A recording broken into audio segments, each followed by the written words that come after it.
Gusto mo bang ayusin ang GCash error na may nagsasabing unsafe setting sa inyong phone?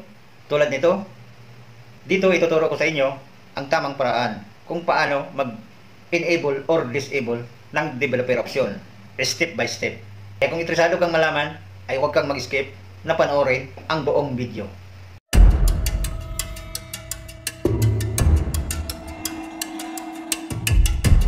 Ako ay si Dabjar Vlogs.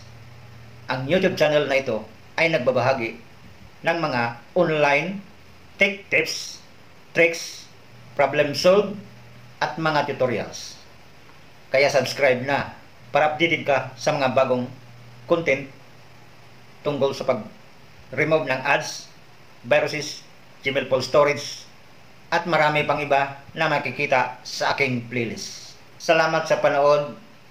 So start now. GCash error, device not secure. Unang gawin natin, itap natin ang first step, itap natin ang settings. Then, itap ang my phone. Scroll tayo pataas at hanapin natin ang build number. Sa ibang phone, hindi mahanap nila ang build number. So, ngayon, itap natin ang back and punta tayo sa setting search. Dito sa setting search, itype natin ang build number. Dito sa baba, itap natin ang complete name, build number, at scroll tayo. At ngayon, pag gusto nyong i-enable ang developer option, itong build number, itap natin ng 7 times. 1, 2, 3, 4, 5, 6, 7. Now, at enter natin ang PIN. Enter. At now, you are now a developer mode. At after, itap natin ang back. Back to setting search. Dito, itype natin ang developer option. Dito sa baba, itap natin ang developer option. At ngayon, nakikita mo, automatic na siyang naka-enable ang developer option. So ngayon, ang tanong, paano ko ma-access ang advanced settings sa aking cellphone at i-disable ko ang developer option? Ang gagawin natin, use developer option, itap natin ang turn off button, turn on and off, itap natin ito. Ngayon, automatic na siyang na-turn off. Make it sure lang na na-turn off talaga para gagana ng ating device. So, i-back natin at punta tayo sa ating GCash apps. Itap natin ang GCash pattern. Antayin natin na bukas.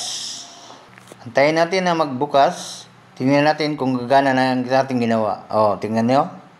Ayos na. Itap natin ang pen. Boom! Ayos na. Gumana na ang ating GCash. So, wala na yung GCash error, device not secure.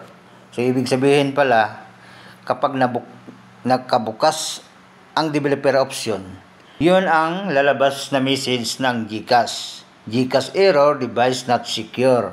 Kasi ayaw ng GCash na may ibang apps na nakabukas kasi baka ma-detect at ma-hack ang ating GCash account. Kung nakatulong ang video na ito, please don't forget to like, share, and subscribe for more tech tips tutorial. So, ganun lang kadali kung paano i-turn off ang developer option at masolve na ang ating problema sa GCash not secure. GCash error, your device not secure. Solve na ang ating problema. Thank you and goodbye. See you next video.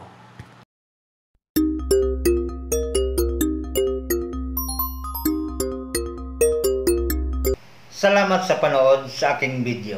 Don't forget to hit the subscribe button and bell icon para updated ka sa mga bagong upload.